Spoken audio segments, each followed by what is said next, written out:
வணக்கம். சற்று முன் கிடைக்கப்பெற்ற மிக மிக முக்கியமான செய்தி ஒன்று வெளியாகி உள்ளது. KN நேரு அவர்கள் உண்மையே போட்டு உடைத்து விட்டார். நான் மட்டும் சிறைக்கு செல்ல வேண்டுமா என்பதை உறுதிப்படுத்தும் விதமாக தற்பொழுது உண்மைகளை கூறி அனைவரும் தவறு செய்தோம், அனைவரும் சிறைக்கு செல்வோம் என்பதற்கேற்ப வாக்குமூலத்தை KN நேரு அவர்கள் கொடுத்திருப்பதாகவும், இதன் மூலம் டெல்லி திகார் சிறைச்சாலையில் முதல்வராக இருக்கக்கூடிய ஸ்டாலின் மற்றும் உதயநிதி, சபரீசன் உள்ளிட்ட பலரும் சிறையில் அடைக்கப்படலாம் என்ற தகவலும் தற்பொழுது கிடைக்கப்பெற்றுள்ளது.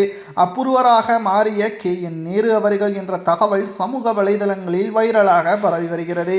என்ன காரணம், எதற்காக என்பதை பார்க்கும் பொழுது கடந்த சில ஆண்டுகளாகவே திமுகவின் ஆட்சியில் பல கோடிகள் ஊழல் நடைபெற்று வருவதாகவும் பல்வேறு ஆதாரங்களுடன் அதை பற்றி நாம் பேசியிருந்தோம். தற்பொழுது அமலாக்கத்துறை அதிகாரிகள் தேர்தலுக்கு முன்பாகவே முக்கிய அமைச்சர்களை கைது நடவடிக்கை மேற்கொள்ள வேண்டும், அனைத்து ஆதாரங்களையும் நீதிமன்றத்தில் சமர்ப்பிக்க வேண்டும், அப்பொழுதுதான் தமிழக மக்களுக்கு உண்மை புரியும், ஆட்சி அமைத்தால் மக்களுக்கு நலனா அல்லது அரசியல்வாதிகளுக்கு நலனா என்பதை புரிய வைக்க முடியும் என்பதற்காகவே இந்த முடிவை அமலாக்கத்துறை அதிகாரிகள் எடுத்தது. அதன் அடிப்படையில் தான் KN நேரு, பொன்முடி, தங்கம் தென்னரசு, செந்தில் பாலாஜி இவர்களை குறிவைத்தது. இதனால் தற்பொழுது KN நேரு அவர்களிடம் விசாரணை கடந்த சில மாதங்களாகவே தொடர்ச்சியாக நடத்தி வந்தார்கள். தற்பொழுது KN நேரு அவர்கள் சிக்கினால் அவர் உண்மையை கூறுவாரா, அப்புர்வராக மாறுவாரா என்ற பல்வேறு கேள்விகளும் பேசப்பட்டது. ஆனால் தற்பொழுது KN நேரு அவர்கள் அப்புர்வராக மாறுவதற்கான ஏற்பாடுகள் செய்திருப்பதாகவும், அவர் உண்மைகளை கூறினால் அடுத்தடுத்து திமுகவின் அரசியல் வட்டாரத்தில் மிகப்பெரிய ஒரு திருப்பு முனையாக ஏற்படும் என்ற தகவலும் தற்பொழுது கிடைக்கப்பெற்றுள்ளது. 2026 சட்டசபை தேர்தல் நிச்சயம் அரசியல் களத்தில் மிக முக்கிய திருப்பு முனையாக மாறும் என்பதில் துளி அளவு கூட சந்தேகமே கிடையாது. நிச்சயம் அரசியல் வரலாற்றில் மிகப்பெரிய ஒரு திருப்பு முனையாக மாறும் என்ற தகவலும் தற்பொழுது கிடைக்கப்பெற்றுள்ளது.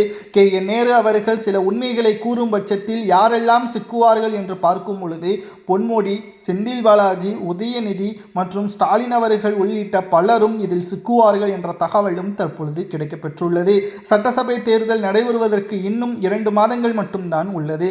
இந்த 2 மாதங்களில் திமுக கட்சி பணிகளை மேற்கொள்ள வேண்டும், கூட்டணிகளை சமாதானப்படுத்த வேண்டும், மக்களிடம் நல்ல பெயரை எடுக்க வேண்டும் என்ற பல்வேறு பிரச்சனைகள் இருக்கக்கூடிய நிலையில் திடீரென்று அமலாக்கத்துறை அதிகாரிகள் எப்ப வேண்டுமானாலும் கைது நடவடிக்கை மேற்கொள்ளலாம் என்ற ஒரு தகவலின் அடிப்படையில் தற்பொழுது ஸ்டாலின் அவர்களுக்கு மிகப்பெரிய ஒரு சிக்கலை ஏற்படுத்தக்கூடிய வகையில் இது மாறியிருப்பதாக தகவல்களும் தற்பொழுது கிடைக்கப்பெற்றுள்ளது. பொறுத்திருந்து பார்க்கலாம். KN நேரு அவர்கள் வாக்குமூலம் அப்புர்வராக மாறினால் ஒட்டுமொத்த திமுகவின் கூடாரமும் சிக்கும். இவர்களுக்கு என்ன தண்டனை வழங்கலாம் என்பதை கமெண்ட் வாயிலாக கூறுங்கள்.